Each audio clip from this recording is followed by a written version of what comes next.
కేసీఆర్ను మళ్లీ సీఎం చేయడం చారిత్రక అవసరం. ఆయన ఓటమితో తెలంగాణకు తీవ్ర నష్టం. కేటీఆర్ కాంగ్రెస్ని గెలిపించి తినే అన్నంలో మన్ను పోసుకున్నాం. మళ్ళా ఈడ జనాన్ని అవమానించు. నువ్వేం చేయలేదు, నువ్వే తప్పు చేయలేదు. జనాలే కాంగ్రెస్ని గెలిపించి తినే అన్నంలో మన్ను పోసుకున్నారట.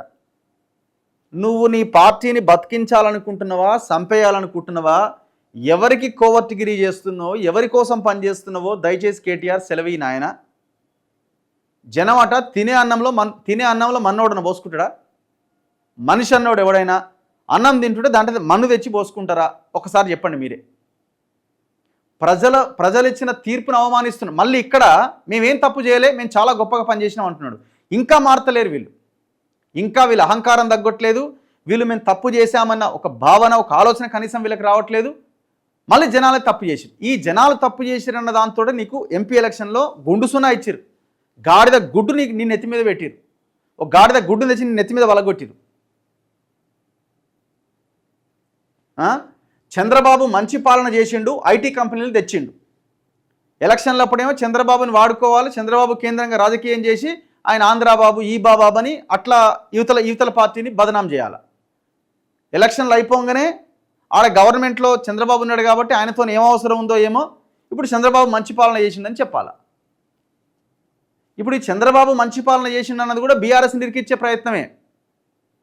రజతోత్సవ సభ ముందు, రజతోత్సవ వేడుకల ముందు మళ్ళీ బీఆర్ఎస్ పార్టీని బొంద పెడుతున్నాడు కేటీఆర్. ఇప్పుడు ఆడ రేపు పొద్దున కేసీఆర్ మాట్లాడేదంతా చంద్రబాబు రేవంత్ రెడ్డి చుట్టే తిప్పుతాడు స్పీచ్ అంతా. చంద్రబాబు మొత్తం అమ్మేస్తున్నాడనో ఇంకోటనో మాట్లాడతారు. ఇప్పుడు ఆల్రెడీ కృష్ణా నీళ్ళని ఈయన ఎత్తుకపోతున్నాడు, చేసిందంతా వీళ్ళే దుర్మార్గులు. ఇప్పుడు వీళ్ళ మీద రుద్దుతున్నారు కదా చంద్రబాబు రేవంత్ రెడ్డి అని. మరి కేటీఆర్ ఏంది చంద్రబాబు మంచి పాలన చేసిందని మాట్లాడుతున్నాడు అంటే బీఆర్ఎస్ పార్టీని బొందబెట్టే కార్యక్రమాన్ని దిగ్విజయంగా ముందుకు తీసుకెళ్తున్నాడు. చేవెళ్ల రాజేంద్రనగర్ నియోజకవర్గాలకు ఉప ఎన్నికలు ఖాయమట. అసెంబ్లీ ఎన్నికల్లో బీఆర్ఎస్ పార్టీ కేసీఆర్ ఓడిపోవడంతో తెలంగాణకు తీవ్ర నష్టం జరిగిందని బీఆర్ఎస్ వర్కింగ్ ప్రెసిడెంట్ కేటీఆర్ అన్నారు. కాంగ్రెస్ను గెలిపించడంతో తినే అన్నంలో మన్ను పోసుకున్నట్టు అయిందని పేర్కొన్నారు. వచ్చే ఎన్నికల్లో కేసీఆర్ను సీఎంగా చేసుకోవడం చారిత్రక అవసరం. ఆదివారం తెలంగాణ భవన్లో రాజేంద్రనగర్కు చెందిన పలువురు నేతలు కేటీఆర్ సమక్షంలో బీఆర్ఎస్లో చేరారు. ఈ సందర్భంగా ఆయన మాట్లాడుతూ సీఎం రేవంత్ రెడ్డి పాలన అహానా పెల్లంట సినిమాలో కోడి కథలా తయారైంది. అధికారం ఎవరికీ శాశ్వతం కాదు, మంచి పనులు ఎవరు చేసినా అభినందించాల్సిందే. వైఎస్ రాజశేఖర రెడ్డి ఆరోగ్యశ్రీ పథకం తీసుకొచ్చి ప్రజల గుండెల్లో నిలిచిపోయారు. అలాగే చంద్రబాబు మంచి పాలన చేశారు, ఐటీ కంపెనీలు తీసుకొచ్చి ఆ రంగాన్ని అభివృద్ధి చేశారు. కానీ కాంగ్రెస్ నాయకులు మాత్రం కేసీఆర్ ఆనవాళ్లు లేకుండా చేస్తామంటున్నారు. దండయాత్రలు చేసిన రాజులు కూడా ఇలా ఆనవాళ్లు లేకుండా చేస్తామని అనరు. కేసీఆర్ ఆనవాళ్లు తుడిచేస్తామంటే రాచరికం అన్నట్లే లెక్క అని మండిపడ్డారు.